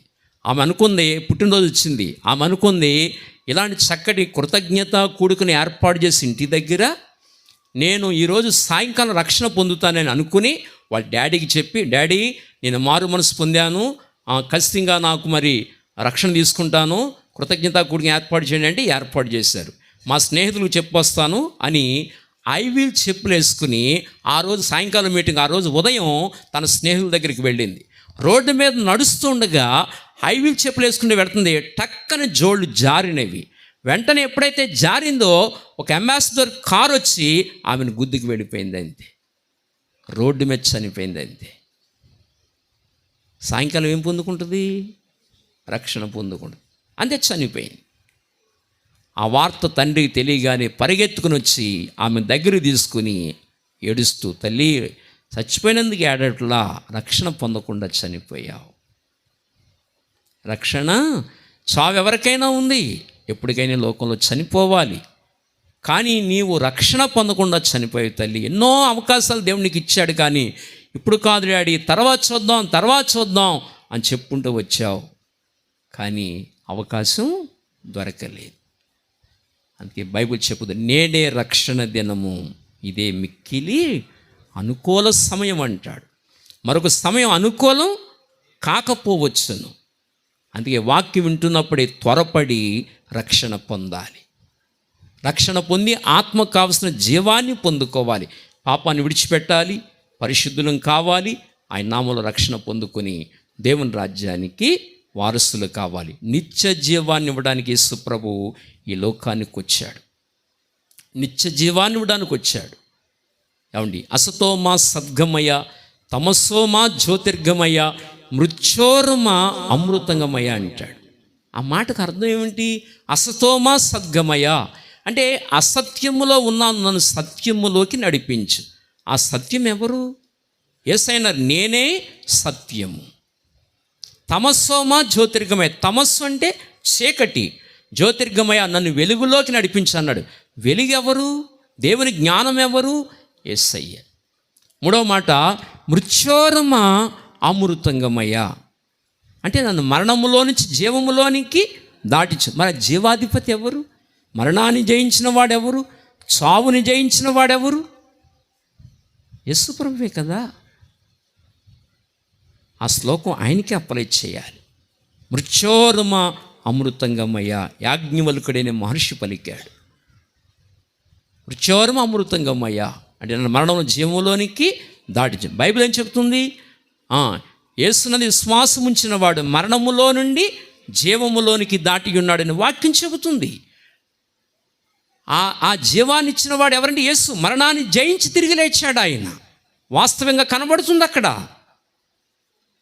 మరణాన్ని జయించి తిరిగి లేచాడు ఆయన. అందుకే అలాంటి ప్రభువుని రక్షకుడిగా అంగీకరించాలి. అందుచేత పాపముల చేత, అపరాధముల చేత సచ్చిన మానవుణ్ణి బ్రతికించడానికి వచ్చాడు కనుకని, ఇంత గొప్ప ఉపకారం చేశాడు కనుకని దేవుని ఏం చేయాలి? ఏం చేయాలి చెప్పండి? అవును, తండ్రి అయిన దేవుడు స్తుతించబడునుగాక. కనుక మొట్టమొదటి ఆశీర్వాదం ఏంటే మానవుని ఆత్మలో బ్రతికించాడు ఆయన. గొప్ప ఉపకారం మన జీవితాల్లో చేశాడు ఆయన. అందులో చక్కటి పాట ఉంటుంది, నన్నెంతగానో ప్రేమించేను, నన్నెంతగానో కరుణించేను నా యేసుడు, నా పాపము నా శాపము తొలగించెను, నన్ను కరుణించెను, తొలగించెను, నన్ను కరుణించెను. కల్వారి గిరిపైనను ఆ సిల్వ మరణమును, కల్వారి గిరిపైనను ఆ సిల్వ మరణమును నా కోసమే ప్రభు శ్రమ పొందెను, నా కోసమే ప్రభు శ్రమ పొందెను, నా పాపమంతటిని క్షమించెను, నా పాపమంతటిని క్షమించెను, నన్నంతగానో ప్రేమించెను, నన్నంతగానో కరుణించెను నా యేసుడు, నా పాపము నా శాపము తొలగించెను, నన్ను కరుణించెను, తొలగించెను, నన్ను కరుణించెను. కనుక మన పాపములు క్షమించి మన ఆత్మను బ్రతికించాడు కనుక మొట్టమొదటి ఆశీర్వాదం అది. ఆత్మలో దేవుడు మనల్ని బ్రతికించాడు. ఆ చేసిన ఆ మహోపకారాన్ని బట్టి దేవుడు ఏం చేయాలి చెప్పండి? స్తుతించాలి. ఏ డాక్టర్ అయినా శారీరకంగా బ్రతికించాడు అనుకోండి, కొద్ది కాలమే ఉంటాం, ఒక 60-70 సంవత్సరాలు ఉంటాం. కానీ ఈయన యుగయుగాలు బ్రతికించాడు మనల్ని. యుగయుగాలు బ్రతికే నిత్య జీవాన్ని మనకిచ్చాడు. అందుకే సాగిలపడి తండ్రిని స్తుతించాలి, సాగిలపడి గణపరచాలి ప్రభువుని. యుగయుగాలు జీవించే జీవాన్ని నాకు ప్రసాదించినందుకై, ఆ నిత్య జీవాన్ని నాకు దయచేసినందుకై తండ్రి నా హృదయమంతటితో నేను ఘనపరుస్తున్నానని చెప్పి ఘనపరచాలి. అదే మహోపకారము. అది మొదటి సంగతి. రెండవ సంగతి ఏదనగా ఎపిసోడ్కు రాసిన పత్రిక 2వ సంగతి జ్ఞాపకం చేస్తున్నాను, చూడండి. ఎపిసోడ్కు రాసిన పత్రిక 2వ అధ్యాయము దయవుంచి 7వ వచనం చదువుతారా? క్రీస్తు యేసునందు మనలను ఆయనతో కూడా లేపి, ఇది 2వ విషయం. క్రీస్తు యేసునందు ఆయన మనలతో కూడా లేపి ఏం చేశాడు? లేపాడు. ఎవరితో? యేసు ప్రభుతో మనం లేపాడు, అది రెండో విషయం. ఏమండి, ఒకటి బ్రతికించాడు, ఇంకా బ్రతికించినా కూడా మనం ఎక్కడుంటామంటే ఇంకా దోషాల్లో ఉంటాం. పాపాలైతే క్షమిస్తాడు కానీ ఇంకా పూర్తిగా వెలుగులో నడవలేం మనం బ్రతుకుల్లో. కానీ వాక్యం ఏం చెప్తుందంటే 40వ కీర్తన 2వ వచనంలో ఏం చెప్తాడంటే, నాశనకరమైన జిగటగల దొంగ ఊబిలో నుండి ఆయన నన్ను పైకెత్తెను. ఎక్కడి నుంచి పైకెత్తాడు మనల్ని? నాశనకరమైన జిగటగల దొంగ ఊబిలో నుంచి పైకెత్తాడు. ఏది దొంగ ఊబి? లోకమంతా దొంగ ఊబే, లోకమంతా మాయే. లోకం చెప్పండి, మాయ. ఈ భవబాంధవ్యాలన్నీ కూడా మాయ, ఇవి శాశ్వతం కాదు ఇవి. కానీ మానవుడు ఇందులోనే పడిపోయి ఇందులోనే కొట్టుకుంటున్నాడు. ఈ రాగబంధాలని, ఈ ప్రేమలని, ఈ మమకారములని, లోకాశలని, లోక సంగతులని, ఇందులోనే మానవుడు కొట్టుకుని పోతున్నాడు. ఇవన్నీ ఉండకూడదని కాదు, ఎంతవరకు ఉండాలో అంతవరకు. కానీ గీతం ఏమైందంటే శృతి మించిపోయింది. ఆ రాగం పాడటం మానేసి ఈ రాగం ఎత్తుకున్నాం మనం. అది అసలు సంగతి మర్చిపోయాం. పూర్తిగా ఈ లోకంలో పడిపోయి, ఈ మాయలో పడిపోయి, ఈ ఊబిలో పడిపోయి సాగిపోతున్నాం. దేవుని విషయాల్లో తగ్గిపోతున్నాం. ఒక రకమైన ఊబిది. ఇందులోంచి ఏం చేయాలి? మనల్ని పైకెత్తాలి. అంటే నీ మనసుని త్రిప్పాలి దేవుని వైపుకి. మోషే మనసు తిప్పలేదా? మోషే ఏమనుకున్నాడు? అల్పకాలము పాపభోగం అనుభవించుట కంటే, చెప్పండి, మాటలు చెప్పండి. అల్పకాలము పాపభోగం అనుభవించుట కంటే దేవుని ప్రజలతో శ్రమ అనుభవించడం మేలని యోచించి. అంటే ఎక్కడి నుంచి లేవనెత్తున్నాడు మోషేని? ఊబి నుంచి లేవనెత్తుతున్నాడు. తర్వాత ఇంకో మాట, ఐగుప్తు ధనము కంటే క్రీస్తు విషయమైన నింద మేలని గొప్ప భాగ్యమని ఎంచుకున్నాడు. తర్వాత పరో కుమార్తె కుమారుని అనిపించుకున్నట కంటే, ఆ మాట చెప్పండి ఒకసారి చదువుదామా, జ్ఞాపకం తెచ్చుకుందాం. దైవం ఎబ్రీయులకు రాసిన పత్రిక ఊబిలోంచి తిప్పుతున్నాడండి. దేవుని వైపు తిప్పుకుంటున్నాడు. ఈ లోక బంధాలు, ఈ బాంధవ్యాలన్నీ విడిపోయేలాగా తన హృదయంతో మాట్లాడుతున్నాడు దేవుడు. ఎబ్రీయులకు రాసిన పత్రిక 11వ అధ్యాయం మనం గమనిస్తే 24-20 వచనాలు కలిసి ఉంటాయి. అవి మనం గమనించాలి. మోషే పెద్దవాడైనప్పుడు, ఎప్పుడండి అంటే విశ్వాసంలో ఎదగాలి. విశ్వాసంలో ఎదగాలి. మోషే పెద్దవాడైనప్పుడు విశ్వాసమును బట్టి ఐగుప్తు ధనము కంటే క్రీస్తు విషయమైన నింద గొప్ప భాగ్యమని ఎంచుకుని. ఐగుప్తు ధనము కంటే క్రీస్తు విషయమైన నింద గొప్ప భాగ్యమని ఎంచుకుని. చూడండి, హృదయం ఎలా టర్న్ అవుతుందో చూడండి, ఎలా టర్న్ చేస్తున్నాడో దేవుడు చూడండి. తన వాక్కుల ద్వారా, తన జీవము ద్వారా మానవుడుకున్న ఈ భవభ్రాంతుల నుండి, లోక ఆశల నుండి, లోకసమైన కోరికల నుండి మనసును తన వైపుకు త్రిప్పుకుంటున్నాడు. మనుషుల వల్ల అవ్వదు ఇది మన వల్ల అవే కార్యాలు కాదు. దేవుడే తిప్పాలి మన హృదయాలని. ఎంత వాక్యం విన్నా, ఎన్ని సంగతులు మనం మాట్లాడుకున్నా, ఎన్ని గొప్ప సంగతులు మాట్లాడుకున్నా, ఇది పోదు మన బ్రతుకుల్లో. కానీ దేవుడే తిప్పాలి, దేవుడే హృదయాన్ని తెరవాలి, దేవుడే లోతుగా నడిపించాలి. అందుకే మోషే పెద్దవాడే, నువ్వు విశ్వాసంలో పెద్దవాడివి కావాలి, నువ్వు విశ్వాసంలో ఎదగాలి, విశ్వాసంలో నువ్వు బలవంతుడివి కావాలి. అదే చెప్పాడు అక్కడ. ఏమని? మోషే పెద్దవాడైనప్పుడు విశ్వాసమును బట్టి, దేన్ని బట్టి అండి? దేన్ని బట్టి ధనాన్ని వదులుకున్నాడు? విశ్వాసం. ఏది గొప్పది? ధనం గొప్పదా, విశ్వాసం గొప్పదా? ఏది గొప్పది? ధనమే గొప్పది అంటారా? ఏది గొప్పది? భగత్ సింగ్ గారు అన్నీ వదులుకుని వచ్చేసాడు ఆయన. ఏది గొప్పది? విశ్వాసము గొప్పది. అపోస్తలులు దేన్ని వదులుకున్నారు? ధనాన్ని వదులుకున్నారు. మా యొద్ద వెండి బంగారం లేవు, కానీ మాకు కలిగి ఉన్నదని నీకు ఇచ్చుచున్నాను. ఏం కలిగి ఉన్నారు వాళ్ళు? గొప్ప విశ్వాసాన్ని. విశ్వాసమును బట్టి ఐగుప్తు ధనము కంటే క్రీస్తు విషయమైన నింద గొప్ప భాగ్యమని ఎంచుకొని, హృదయాలు అలా టర్న్ అవుతున్నాయి చూడండి. ఒక్కసారి జక్కయ్య ప్రభుని చూడగానే హృదయం మారిపోయింది.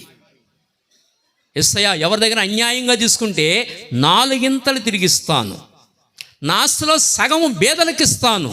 టర్న్ అయిపోయింది హృదయం. అలా మార్పు చేయాలి. అది వాస్తవ భక్తి, అది నిజమైన భక్తి.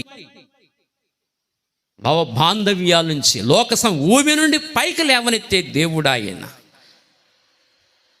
ఐగుప్తు ధనము కంటే క్రీస్తు విషయమైన నింద గొప్ప భాగ్యమని ఎంచుకున్నాడు. అది భాగ్యమని ఎంచుకున్నాడు. నిందలు, అవమానములు ఇది గొప్పవని భాగ్యమని ఎంచుకున్నాడు. ఎంత గొప్ప సంగతి ఇది! ఏమండి, దైవంచి అంటాడు, నింద గొప్ప భాగ్యమని ఎంచుకొని అల్పకాలము పాపభోగం అనుభవించుట కంటే దేవుని ప్రజలతో శ్రమ అనుభవించటం మేలని యోచించి ఫరో కుమార్తె యొక్క కుమారునని అనిపించుకొనుటకు ఎంత మాత్రము కూడా ఒప్పుకోలేదండి. అతని హృదయం ఒప్పుకోలేదు. అంత లోతుగా టర్న్ అయ్యాడు. అందుకనే నాశనకరమైన జిగటగల దొంగ ఊబి నుండి లేవనెత్తాలి. అలా లేవనెత్తగలిగిన వాడు, అన్ని బంధాలు తెంపి లేవనెత్తగలిగిన వాడు యేసు ఒక్కడే. అన్నిటి మీద నీ హృదయాన్ని త్రిప్పగలిగే శక్తి కలిగిన వాడు యేసు ఒక్కడే. అన్నిటి మీద మమకారాలు తొలగించగలిగిన వాడు యేసు ఒక్కడే. నీ హృదయాన్ని అలా త్రిప్పగలిగే శక్తిమంతుడు యేసు ఒక్కడే. అందుకే అంటాడు కదా, కన్నులు తెరవడానికి వచ్చాను, కన్నులు మూయడానికి వచ్చాను అన్నాడు కదా. చూడని వాడేమో నన్ను చూడాలి, గుడ్డివాడు ఏం చేయాలి? నన్ను చూడాలి. నన్ను చూసేవాడేమో లోకానికి గుడ్డివాడు కావాలన్నాడు. ఆ తీర్పు వరకు వచ్చానన్నాడు. లోకాసుల మీద మనసు తిప్పుతాడు ఆయన. ఏమండి, కనుక అలాగూ మనం ఆయన వైపు తిరగాలని వాక్యం చెప్తుంది. కనుక రెండో మాట ఆయన ఏం చేశాడు? పైకెత్తెను, జగటగల దొంగ ఊబి నుండి నన్ను పైకెత్తాడు మనల్ని. ఒకటి బ్రతికించాడు. బ్రతికించిన తర్వాత ఇప్పుడు ఒక వ్యక్తి బ్రతుకున్నాడు, బ్రతుకుండి ఊబిలో ఏం చేయాలి? బ్రతుకున్నాడు అతను. దిగిపోతే ఏం చేయాలి? అతన్ని సచ్చిలో దిగడం కాదు, బ్రతుకుండానే ఊబిలో ఉన్నాడు. ఏం చేయాలి? అతన్ని పైకి లేవనెత్తాలి. అలాగే దేవుడు మనం బ్రతికించాడు. బ్రతికించిన తర్వాత కూడా కొన్ని ఆశలు పోవు. వాటి నుంచి మళ్ళీ దేవుడు మనం పైకెత్తాలి. నాశనకరమైన జిగటగల దొంగ ఊబి నుండి ఆయన నన్ను జిగటగల దొంగ ఊబి, అది రాగిడి మట్టిలాగా జిగురు, అది దొంగ ఊబి, అది కిందకి లాక్కెళ్ళిపోద్ది కానీ వదలదు మనిషిని. కానీ అది బలంగా పట్టుకుని కిందకి లాగేస్తూ ఉంటుంది. అది ఊబి బలంగా పట్టుకుంటుంది, జిగురు గట్టిగా పట్టుకుంటుంది, వదలదు. అందుకే లోకాసులు పోవు. చూడండి, ఎంత వాక్యం చెప్పినా లోకాసులు పోవు, ఎంత వాక్యం చెప్పినా శరీరాశలు పోవు. మీకు ఎంత వాక్యం చెప్పండి, కామ, క్రోధ, లోభ, మోహ, మదమాశ్చర్యాలు, కోపం ఇవేమి పోవు. జిగురు అన్నమాట, గట్టిగా పట్టుకుంటాయి, ఇవేమి పోవు. 100కో 1 ఎవడో రీచ్ అవుతాడు ఒకడు, ఇవి పావివి. కానీ ఈ జిగట గల దొంగ ఊబి నుండి మనం పైకెత్తాలి కదా. పైకెత్తితేనే మన బ్రతుకులు బాగుపడతాయి. అలా పైకి ఎత్తడానికే వచ్చాడు ఆయన. జిగట గల దొంగ ఊబి నుండి ఆ జిగురు పట్టుకుని వదలదు. మీరు రాగిడి మట్టి చూడండి, రాగిడి మట్టిలోకి వెళ్ళొచ్చామనుకోండి, ఓ చెమ్ము నీళ్ళతో వదులుద్దా? మరి ఏం చేయాలి? 4 చెంబులతో కడుక్కోవాలి, ఒక బకెట్ నీళ్ళతో కడుక్కోవాలి, అప్పుడు వదులుద్దా జిగట మట్టి. అలాగున తన వాక్యం అనే నీళ్ళ ద్వారా కడిగి కడిగి కడిగి నాశనకరమైన జిగట గల దొంగ ఊబి నుండి దేవుడు మనల్ని పైకి ఎత్తుతాడు. కనుక 2 మనల్ని పైకి ఎత్తడానికి వచ్చాడు. పైకెత్తి ఏం చేస్తాడు ఇప్పుడు? కాదు, పైకెత్తి మన పాదములు బండ మీద నిలిపి. ఇప్పుడు మళ్ళీ ఊబిలోకి దిక్కుండా బండ మీద నిలుపుతాడు. అది చుట్టేముంది ఊబి, ఆడు కిందకేస్తే బురదలో పడుతుంది కదా, మళ్ళీ కాళ్ళు బురదలో పడతాయి కదా, ఆ మట్టిలో పడిపోతాయి కదా. అలా పడకుండా పాదాలు ఎక్కడ నిలిపాడంటే బండ మీద నిలిపాడు. అంటే ఇవన్నీ కూడా ఈ భవబాంధవ్యాలు, ఈ లోకాసులు, శరీరాలు అన్నీ తెంపుతూ వస్తాడు ఆయన. తన బలమైన ఆకుల చేత తెంపుతూ వస్తాడు. నేను చాలా కాలం క్రితం విశాఖపట్నంలో ఓఎం వాడని ఉంటుంది, ఆపరేషన్ మొబైలైజేషన్ అని ఒక వాడ, ఓఎం మిషన్ అది. దాన్ని ఫౌండరు జార్జ్ వరవరు. ఆయన ప్రపంచం అంతా సువార్త చెప్పాలనుకున్నాడు. ఏ మార్గం ఎన్నుకున్నాడంటే ఆయన వాడ మార్గం ఎన్నుకున్నాడు. ప్రపంచం అంతా సముద్రం ఉంది కనుక వాళ్ళలో తిరిగి మొత్తం ప్రపంచం అంతా సువార్త చెప్పాలనుకున్నాడు. ఆ మార్గాన్ని ఎన్నుకుని ప్రపంచం అంతా సువార్త ప్రకటించాడు. ఆ వాడ విశాఖపట్నం వస్తే నేను విశాఖపట్నం వెళ్ళాను. అందులో ఒక ఆయన వచ్చి సాక్ష్యం ఇప్పాడు. ఆ రోజుని వాళ్ళు కూడా పెద్ద హాల్ ఉంటుంది, అందులో మీటింగ్ జరుగుద్ది. ఒక ఆయన వచ్చి సాక్ష్యం చెప్పాడు, నాకు 300 ఎకరాలు ఉన్నాయి, మనశ్శాంతి లేదన్నాడు. ఎన్ని ఎకరాలు? 300 ఎకరాలు, నాకు మనశ్శాంతి లేదన్నాడు.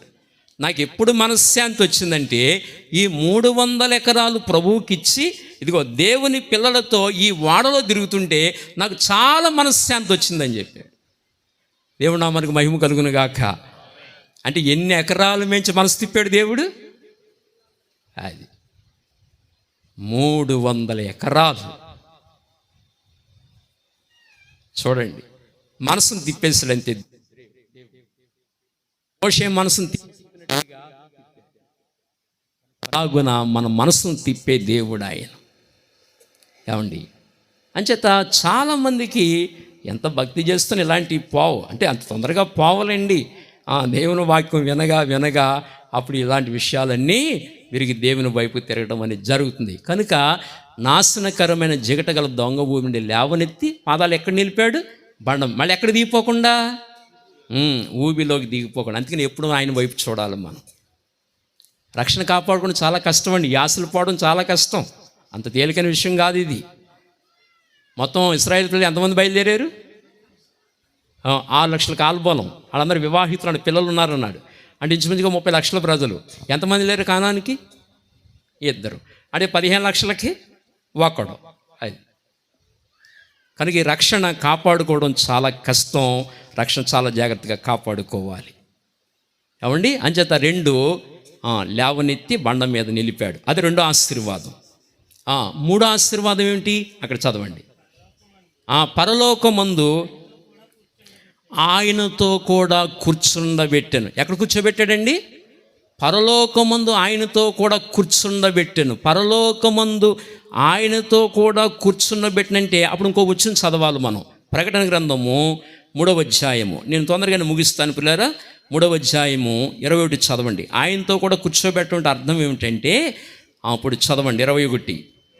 నేను జయించి నా తండ్రితో కూడా ఆయన సింహాసనమునందు కూర్చుండి ఉన్న ప్రకారము జయించువానిని నాతో కూడా నా సింహాసనమునందు కూర్చుండనిచ్చదు. ఆయనతో కూర్చోబెట్టే అర్థం ఏంటి? నేను జయించి, మనకి ఎగ్జాంపుల్ ఇచ్చాడు ముందు. నేను జయించి, ఏం జయించాడు ఆయన? లోకాన్ని జయించాడు, అపవాదిని జయించాడు, పాపమును జయించాడు, మరణాన్ని జయించాడు. లోకములో ఉన్న వాటిని జయించి, నేను జయించి నా తండ్రి సింహాసనం మీద కూర్చున్న ప్రకారము జయించువానిని నాతో కూడా నా సింహాసనం కూర్చుండనిచ్చేదను. అది పరలోకంలో కూర్చోబెట్టడం అంటే. నువ్వు జయించాలి. లోకములో ప్రతి దాని మీద మనకు జయము కలగాలి. ఏం కలగాలండి? అందరూ చెప్పాలి. ఏం కలగాలి? పాపం మీద జయము, లోకం మీద జయము కదా, శరీరం మీద జయము. లోకంలో జై జీవితం జీవించాలి మనం. అప్పుడు ఆయనతో మనం కూర్చోవడానికి అవకాశం. నాతో కూడా నా సింహాసనమునందు కూర్చుండనిచ్చేదను. మరి లోకంలో ఇవన్నీ మనం జయించాలి. అలా మన భక్తి జీవితాన్ని సాధన చేయాలి. ఏదో యేసుప్రభు నమ్ముకుని గుడికి వెళ్ళి వస్తున్నాడు సరిపోదు. ఏదో ప్రభు నమ్ముకున్నాం, గుడికి వెళ్ళి వస్తున్నాడు సరిపోద్దా? నేను దశం భాగాలు ఇస్తున్నానని, ఉపవాసాలు ఉంటున్నాను, గుడికి వెళ్ళి వస్తున్నానంటే సరిపోదు. భక్తి జీవితంలో లోతుగా సాధన చేసి ఆయనతో కూడా నడిచే వారంగా మనం ఉండాలి. అలాంటి లోతైన అవగాహనతో మన భక్తి జీవితాన్ని చెయ్యాలని దేవుని వాక్యం సెలవిస్తుంది. అంటాడు కదా, నేను జయించి నా తండ్రి సింహాసనం మీద కూర్చున్న ప్రకారము జయించువానిని నాతో కూడా, చూసారా, జయించువానిని నాతో కూడా నా సింహాసనమునందు కూర్చుండనిచ్చేదని. అలాంటి జై జీవితం మన జీవితాల్లో కలిగి జీవించాలి. కనుక అలాంటి భక్తి జీవితం సాధన చేద్దాం. అలాంటి జీవితం దేవా నాకు అనుగ్రహించని మీ అనుదిన ప్రార్థనలో జ్ఞాపకం చేసుకుంటూ అలా ప్రతి దాని మీద జయము కలిగి లోకంలో బ్రతికే వారంగా ఉండాలి. చాలామంది ఇట్టే అవుట్ అయిపోతూ ఉంటారు. ఏమండి, శారీరక ఉద్రేకాలు, కోపాలు, చూపుల ద్వారా రకరకాలుగా పడిపోతూ ఉంటారు, ఇట్టే అవుట్ అయిపోతూ ఉంటారు. కానీ జై జీవితం కలిగి జీవించాలి. అనుదినం ఓడిపోకుండా జీవించాలి. దేవుని సహాయంతో లోకంలో బ్రతకాలి.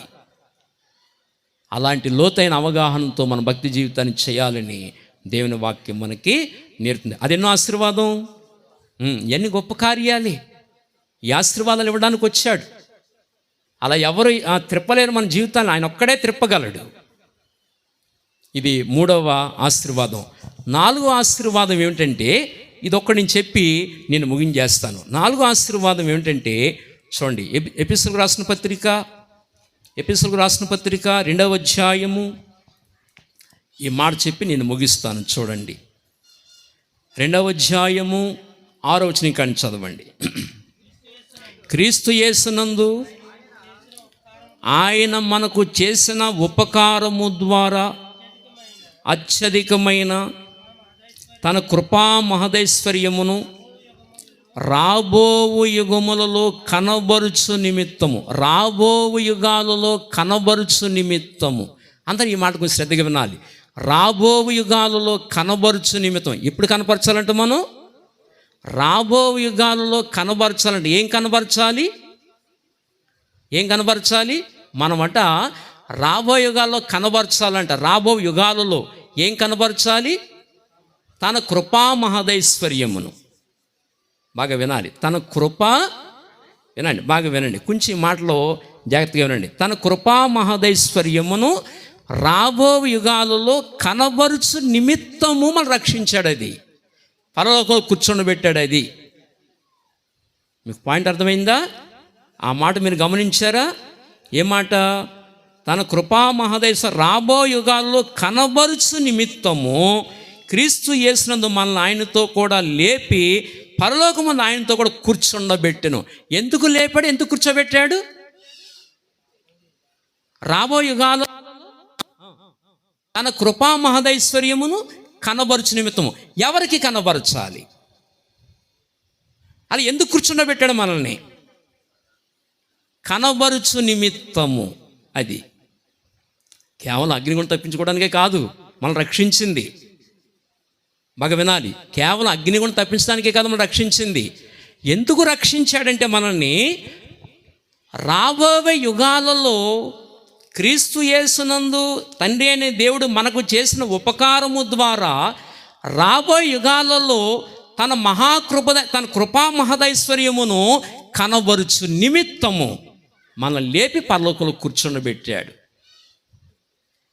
కనబరుచు నిమిత్తము. ఎవరికి కనబరచాలి? రాబోయే యుగాల్లో ఎవరికి కనబరచాలి? ఆయన కృపా మహదైశ్వర్యమును రాబోయే యుగాల్లో ఎవరికి కనబరచాలి? ఎవరికి కనబరచాలి అంటే ఇదే 3వ అధ్యాయము 8-11 వచనాలు చదవండి. కలిసి ఉంటే చదవండి. దేవుడు మన ప్రభువైన క్రీస్తు యేసునందు చేసిన నిత్య సంకల్పము చప్పున పరలోకములో ప్రధానులకును అధికారులకును సంఘము ద్వారా, ఆగండి, పరలోకంలో ప్రధానులకి అధికారులకి సంఘము ద్వారా. ఎవరి ద్వారా? ఎవరికి? పరలోకములో ఉన్న ప్రధానులకు అధికారులకు. ఎవరి ద్వారా? తన కృపా మహదైశ్వర్యం తెలియచేయాలి. సంఘము ద్వారా. అంటే దాని అర్థం ఏంటి? మనం వెళ్ళి పరలోకంలో ప్రధానులకి అధికారులకి ఏం చెప్పాలి? నాకు చూడండి, అందరూ నాకు చూసి చెప్పండి, ఏం చెప్పాలి? మనం దేవుని కృపా మహదేశ్వర్యుని చెప్పాలి. మనం వెళ్ళి కృపా మహదేశ్వర్యం ఎవరికి? పరలోకంలో ప్రధానులకి అధికారం. ఎప్పుడు రాబో యుగాలలో మనం వెళ్ళి చెప్పాలట. ఏం చెప్పాలి? దేవుని కృప మహదైశ్వర్యం. అదొక విషయం. రెండవ విషయం ఏదనగా ఇదే చదవండి, 8:11, 3:8-11.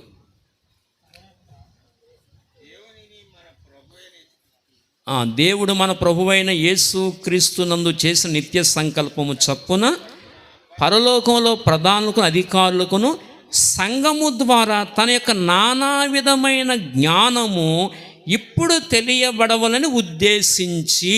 అదిగో ఇప్పుడు తెలియబడం ఉద్దేశించి. ఎప్పుడు తెలియబడాలి? ఇప్పుడంటే ఎప్పుడు?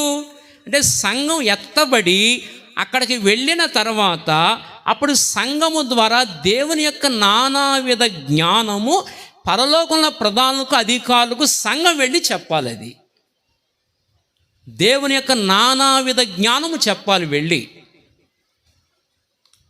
నా మాటలు మీకు అర్థమవుతున్నాయి అనుకుంటున్నాను. నేను కొంచెం లోతుకి వెళ్తున్నాను ఇప్పుడు. ఇక్కడ నా మాటలు మీకు అర్థమవుతున్నాయి అనుకుంటున్నాను. నేను అర్థమవుతున్నాయా? అర్థమవుతున్న చేతులు ఎత్తండి ఒకసారి. మీ మాటలు మాకు అర్థమవుతున్నాయి చేతులు ఎత్తండి. అందరికి అర్థమైపోతున్నాయా?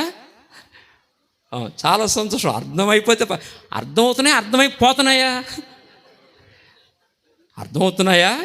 పోన్లే, అర్థమైతే చాలా సంతోషం. రెండు విషయాలు చెప్పుకుంటున్నాం ఇప్పుడు. ఒకటి, రాబో యుగాలలో పరలోకంలో ప్రధానులకు అధికారులకు ఇప్పటివరకు ఏం తెలియలేదు?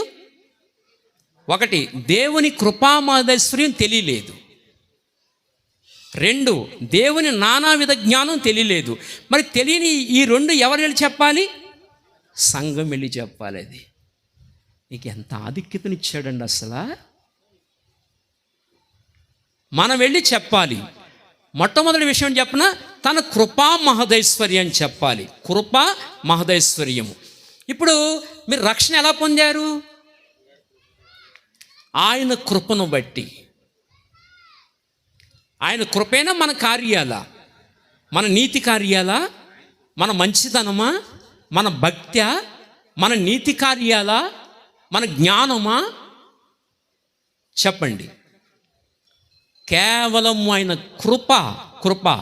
అసలు మనకు బోధించింది ఆయనే, హృదయాన్ని తెరిచింది ఆయనే, నిన్ను మందిరానికి నడిపించింది ఆయనే, నీ కొరకు శిలువయజ్ఞం చేసింది ఆయనే, రక్తం కార్చింది ఆయనే. అసలు నీదంటూ ఏమీ లేదు. కేవలము ఆయన కృప.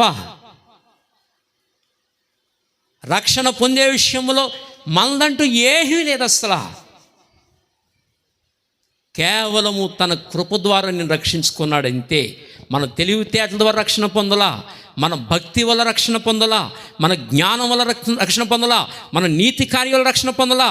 అసలు మన దేని ద్వారా మనం రక్షణ పొందలా. కేవలము దేవుడు నిన్ను ప్రేమించాడు అంతే. నిన్ను ప్రేమించాడు. నీ మంచితనాన్ని బట్టి కాదు, నీ భక్తిని బట్టి కాదు, నీ నీతిని బట్టి కాదు, నువ్వు గొప్ప వంశవాడవని కాదు. కేవలము నిన్ను ప్రేమించాడంతే దేవుడు.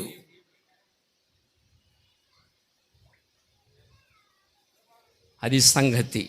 నిన్ను ప్రేమించాడంతే. దేవా, నన్ను ఎందుకో ప్రేమించావు తండ్రి అని నువ్వు చెప్పాలి. నేను యోగ్యుని కాను. ఎందుకు నేను తగిన వాడిని కాను, నేను యోగ్యుని కాను, నేను సరిపోయిన వాడిని కాను తండ్రి అని చెప్పగలగాలి. నీవు యోగ్యులము కాదు. కేవలము తన కృపా మహదైశ్వర్యము, తన కృపా మహదైశ్వర్యాన్ని నీ మీద కుమరించాడంతే ప్రభు.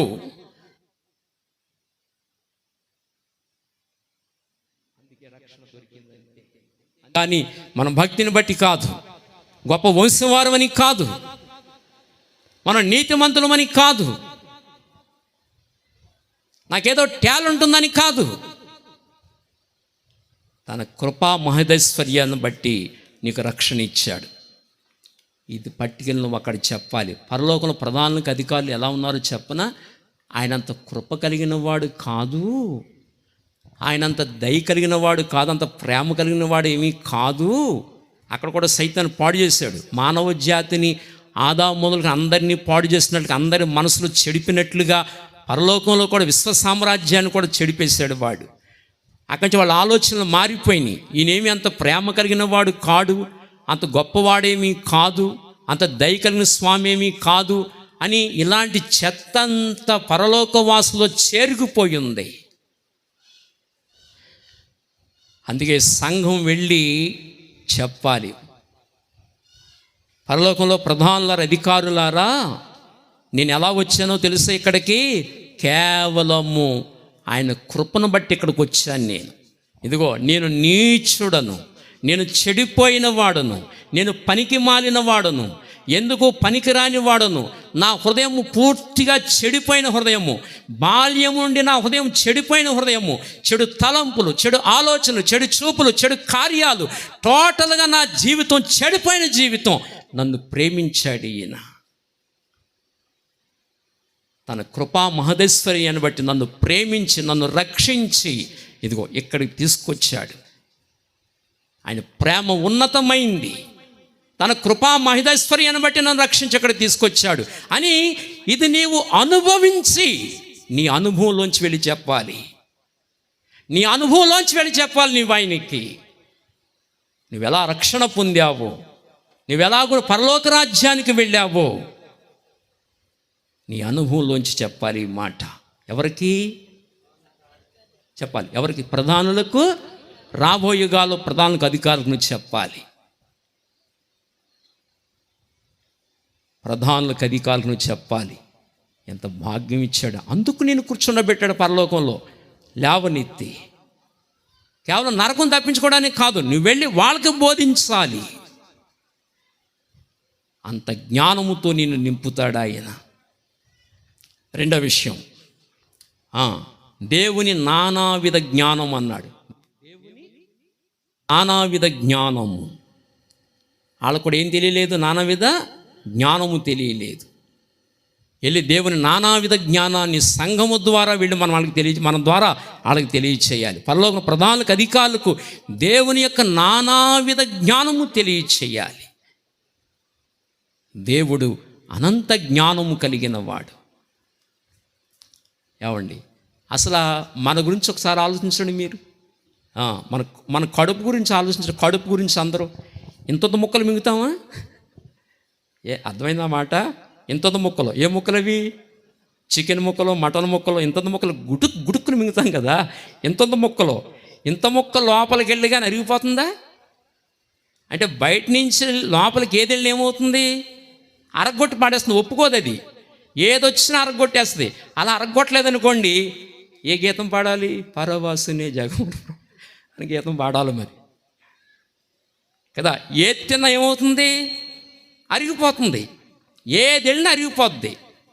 కానీ ఏదెళ్ళినా అరిగిపోతుంది కదా, అంత ముక్కలు అరగొట్టేస్తుంది కదా. మరి కడుపులో పేగలు అరగవేంటి? కడుపులో పేగలు అరగవేంటి? చాలా స్మూత్గా ఉంటాయి కదా, మరి ఎందుకు అరగట్లేదు అవి? దేవుని అనంత జ్ఞానం. నీ కళ్ళు ఉన్నాయి, నీ కళ్ళు ఇలా చూస్తే ఈ బాక్స్ చూస్తుంది, ఇలా చూస్తే ఆకాశ నక్షత్రాలు చూస్తుంది. అంటే లెన్స్ ఎంత స్పీడ్గా వెళ్ళిపోయింది. ఇలా చూడగానే అక్కడికి వెళ్ళిపోయింది, ఇలా చూడగానే ఈ షార్ట్ చూపు. ఎంత స్పీడు! కెమెరాలు కనుక్కున్నారు. కెమెరాలు ఇదివరకు కెమెరా తీసినప్పుడు ఆ లెన్స్ మనం పరిగెత్తాలి. ఇది ఎలాగే నుంచుంటాడో వెనక్కి ముందుకు మనం పరిగెత్తాలి. ఆ లెన్స్ కవర్ చేసుకోవడానికి మనం పరిగెత్తాలి. ఇప్పుడు డెవలప్ అయింది ఆ లెన్స్ తిప్పడం. మనం పరిగెత్తేవాళ్ళం ఇదివరకు, ముందుకి వెనక్కి మనం జరిగేవాళ్ళం. కెమెరా ఇప్పుడు కనుక్కోగలిగారు. ఇప్పటికింతకాలం డెవలప్ అయింది. కానీ ఏనాడో కళ్ళు తయారు చేశాడు. ఇలా చూస్తే లెన్స్ పరలోక అక్కడికి వెళ్ళిపోద్ది, ఆకాశం నక్షత్రాల మీదకి వెళ్ళిపోద్ది. ఇలా చూడగానే ఇక్కడ వస్తువులు చూడగలుగుతాం. ఎంత జ్ఞానం, దేవుని జ్ఞానం. చంద్రమండలం మీదకి వెళ్ళిపోయాడు. మొన్న ఏమో ఆవిడెవరు, సునీత విలియమ్ని అక్కడి నుంచి కిందకి తీసుకొచ్చాడు. ఇంత జ్ఞానంలో డెవలప్ అయిపోయాడు. ఇవాళ ఒక కన్ను తయారు చేయలేకపోయాడు, ఒక హార్ట్ను తయారు చేయలేకపోయాడు. ఒక కన్ను కానీ, ఒక హార్ట్ కానీ, కిడ్నీ కానీ తయారు చేయలేకపోయాడు. వీడు తయారు చేసాడు ఒక కిడ్నీ, ఫ్రిడ్జ్ అంత ఉంటుంది అన్నమాట. ఏ మిషన్ అది? డయాలజిస్ మిషను. మనకి ఎంత 2 కోడిగుడ్లు అంత ఉంటాయి, ఎక్కడోటి బిగించాడు. అది రోజు రక్తాన్ని వడబోస్తూనే ఉంటుంది, శుద్ధి చేస్తూనే ఉంటుంది. వీడు తయారు చేశాడు ఫ్రిడ్జ్ అంత ఉంటుంది అన్నమాట. అది దేవుని జ్ఞానం ఎంత ఉందండి అసలు. దేవుని జ్ఞానం ప్రభునందు పిల్లారా, అనంత జ్ఞాని దేవుడు కదా. మనం చేపలు తింటూ ఉంటాం కదా. ఎన్ని రకాల చేపలండి? శీలావతి ఉంది, పుణ్యావతి ఉందా? శీలావతి, పుణ్యావతి, బొచ్చు, గిచ్చు, ఎన్ని ఉన్నాయి చేప. మా బొచ్చుతో టేస్టు, శీలావతితో టేస్టు. ఎన్ని రకాల మాంసం అండి. అది ఎన్ని రకాలు. చేపలేమో నీటిలో బ్రతకాలి, మనం పైన బ్రతకాలి. అవి పైకి వస్తే అవి డామ్, మన లోపలికి వెళ్తే మనం డామ్. ఎందుకు చేశాడు అలాగునా? ఇదిగో నీకు నీళ్ళు అనే వాక్యము లేకపోతే నువ్వు చచ్చిపోతావు అని చెప్పడానికి చేపలను అలా చేశాడు. ఎంత జ్ఞానం ఇదంతా.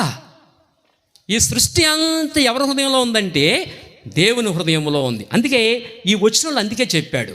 నేను ఒక్కసారి ఈ వచనం కొంచెం వివరించి నేను ముగిస్తాను, నా ప్రసంగాన్ని ముగించేస్తాను. అమ్మ భోజనాలు ఉన్నాయి కదా, ఓకే ముగించేస్తాను మరి, ఓకేనా? దయవుంచి అయ్యగారు వదలట్లేదు అనుకుంటున్నారా? నేను ముగించేస్తాను. దయవుంచి 3వ అధ్యాయము ఎఫెసీ 3వ అధ్యాయము ఈ మాట చదువుతారా? 8-11 చదువుతారా? దేవుడు మన ప్రభువైన యేసుక్రీస్తునందు చేసిన నిత్య సంకల్పము చొప్పున పరలోకములో ప్రధానులకును అధికారులకును సంఘము ద్వారా తన యొక్క నానా విధమైన జ్ఞానము ఇప్పుడు ఎప్పుడు తెలియబడాలంటే సంఘం ఎత్తబడిన తర్వాత మనం వెళ్ళి వాళ్ళకి చెప్పినప్పుడు అప్పుడు తెలియజేయబడుతుంది. ఆ మాట ఇప్పుడు అన్నాడు. ఇప్పుడు అన్న మాటలో అది గూఢార్థము. ఇప్పుడు తెలియబడమని ఉద్దేశించి, ఎప్పుడంటే సంఘం ఎత్తబడిన తర్వాత వెళ్ళి చెప్పాలి, అప్పుడు వాళ్ళకి తెలుస్తుంది అన్న మాటలో గూఢార్థం అది. ఇప్పుడు తెలియబడవాలని ఉద్దేశించి శోధింప శక్యము కాని క్రీస్తు ఐశ్వర్యమును అన్యజనులలో ప్రకటించుటకును సమస్తమును సృష్టించిన దేవుని యందు చూడండి, సమస్తమును సృష్టించిన, నా మాట వినాలి, సమస్తమును సృష్టించిన అంటే సమస్తాన్ని సృష్టించింది ఎవరు? అది సమస్తాన్ని సృష్టించిన తర్వాత దేవుని యందు పూర్వకాలము నుండి మరుగైయున్న ఆ మర్మమును గూర్చిన ఏర్పాటు ఎట్టిదో అందరికి నీ తేటపరచుటకును పరిశుద్ధులందరిలో అత్యల్పుడునైన నాకు ఈ కృప అనుగ్రహించబడిన. ఏ కృప అనుగ్రహించబడిందంటే పౌలుకి సంఘం వెళ్ళి పరలోకంలో ప్రధానులకు అధికారులకు మరి సంఘం వెళ్ళి దేవుని యొక్క నానా విధమైన జ్ఞానము తెలియచేయడానికి సంఘం వెళ్ళి చెప్పడానికి ఆ కృపామహదేశం ఎవరికి ఇచ్చాడంటే పౌలుకి ఇచ్చాడు. అంటే పౌలు ద్వారా సంఘాన్ని అంత ఎడ్యుకేటెడ్ చేస్తున్నాడు దేవుడు. శోధింప శక్యము కాని ఐశ్వర్యమును నా హృదయములో పోసాడంటాడు పౌలు. దేవుడి నామానికి మహిమ కలుగునుగాక. ఈ మాట అర్థమైందా మీకు? శోధింప శక్యము కాని ఐశ్వర్యమును నా హృదయంలో పోసాడంటున్నాడు పౌలు. అంటే సంఘాన్ని ఎడ్యుకేట్ చేస్తున్నాడు. ఎలాగంటే పరలోకంలో ప్రధానులకి అధికారులకి సంఘం వెళ్ళి దేవుని యొక్క నానావిధ జ్ఞానం చెప్పడానికి అటువంటి జ్ఞానము పౌలు హృదయంలో నింపాడు. అది అంతగా పౌలును వాడుకున్నాడు, అంత లోతుగా పౌలును వాడుకున్నాడు. పౌలు అలాంటి జ్ఞానముతో నింపేశాడు. అందుకనే సమస్తమును సృష్టించిన దేవుని యందు, సమస్తమును సృష్టించిన దేవుని యందు పూర్వకాలము నుండి మరుగైన ఏర్పాటు. మరుగైన ఏర్పాటు అంటే అర్థం ఏంటంటే గృహ నిర్వాహకత్వము. లోకంలో 2 విషయాలు జ్ఞాపకం చేసుకోవాలి. ఒకటి, గృహ నిర్వాహకత్వము. గృహము అంటే దేవుని సంఘము. ఒకటి, దేవుని సంఘానికి కావలసిన జ్ఞానాన్ని నింపడానికి పౌలు నింపాడు. అంతేకాదు, సమస్త సృష్టిని ఆయన చేశాడు కనుక ఆ జ్ఞానము కూడా మనుషులకి అవసరం. ఏ జ్ఞానం? సృష్టిలో ఉన్న జ్ఞానము కూడా అవసరం. అలాగే పౌలు ద్వారా సంఘాన్ని జ్ఞానంతో నింపుతున్నాడు. అర్థమవుతుంది? విషయం అర్థమైందా? సరే, ఇంకా అక్కడ లోతుకి వెళ్తే చాలా టైం తీసుకుంటే నేను ఎక్కడితో ఆఫ్ చేసి నేను ఎదురికి వెళ్తున్నాను. ఒక మాట మీరు అర్థం చేసుకోవాలి. ఇప్పుడు అది ఏమిటంటే, ఇప్పుడు చూడండి, మనం పరలోకం వెళ్ళి పరలోకంలో ప్రధానులకు అధికారులకు మనం ఏం చెప్పాలి? మొదటిది ఒకటి, తన కృపా మహదేశ్వర్యం చెప్పాలి. 2, దేవుని యొక్క నానావిధ జ్ఞానము ఎవరు చెప్పాలి? మనం వెళ్ళి చెప్పాలి. ఎప్పుడు చెప్పాలి? రాబోయే యుగాల్లో. ఎప్పుడది? సంఘము ఎత్తబడిన తర్వాత మనం వెళ్ళి చెప్పాలి. అప్పుడు అలా చెబితే ఏం జరుగుతుందంటే, అప్పుడు పరలోకంలో దూతలందరూ అప్పుడు దేవునికి నమస్కారం చేస్తారు. హెబ్రీలు రాసిన పత్రిక, ఈ ఒక్క మాట చెప్పి నేను ముగిస్తాను. హెబ్రీలు రాసిన పత్రిక 1వ అధ్యాయము 6వ వచనము. మరియు సరిగా చదవండి. మరియు ఆయన భూలోకమునకు ఆది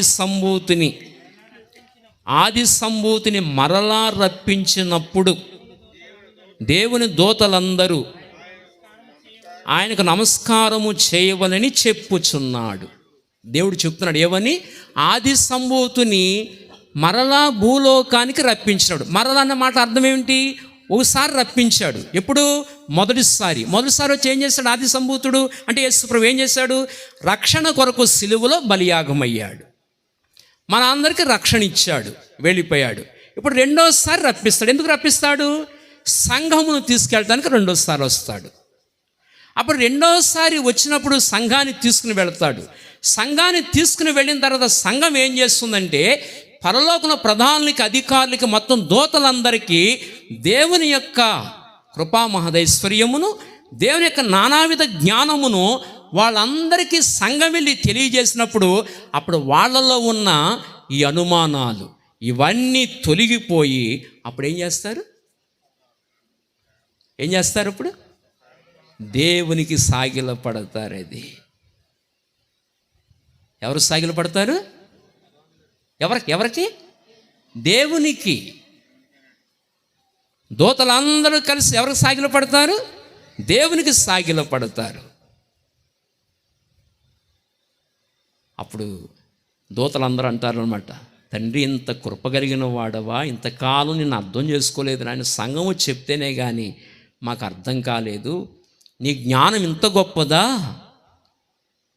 వీళ్ళొచ్చి చెప్తేనే కానీ మాకు అర్థం కాలేదన్న. అప్పుడు దూతలందరూ ఎవరు సాగిలపడతారు? దేవునికి సాగిలపడతారు. ఆ పని నీకు అప్పగించాడు.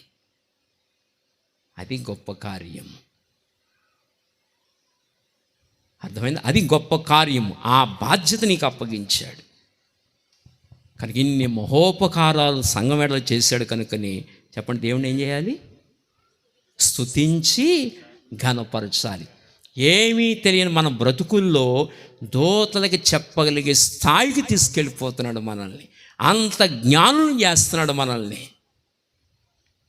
ఎన్ని మహోపకారాలు చేసిన దేవాది దేవునికి నిన్ను రక్షించి తర్వాత నిన్ను లేపి బండ మీద నిలిపి ఆయనతో కూర్చోబెట్టుకుని తర్వాత నిన్ను తన జ్ఞానముతో నింపి పరలోకంలో ప్రధానులకు అధికారులకు నీ ద్వారా ఆయన కృపామహదైశ్వర్యము, ఆయన ఉన్నత జ్ఞానము ఆయనకు బోధించాలని, నిన్ను వెళ్ళి బోధించాలని అందుకు నిన్ను వెతక రక్షించుకున్నాడు. సంఘం ఇన్ని గొప్ప ఉపకారాలు చేసిన దేవుడు మనం ఏం చేయాలి? స్తుతించి ఘనపరిచి కొనియాడాలి. అందుకే పౌలు అన్నాడు, యేసుక్రీస్తునందు ఆ తండ్రి అయిన దేవుడు స్తుతించబడునుగాక. కనుక ఆయనకే మహిమ చెల్లునుగాక. కనుక ఆ దేవుని స్తుతించి ఆరాధించి ఘనపరుచుకుందాం. ఈ కొద్ది మాటలు దేవుడు మన వెనుకల్లో దీవించి ఆశీర్వదించును గాక.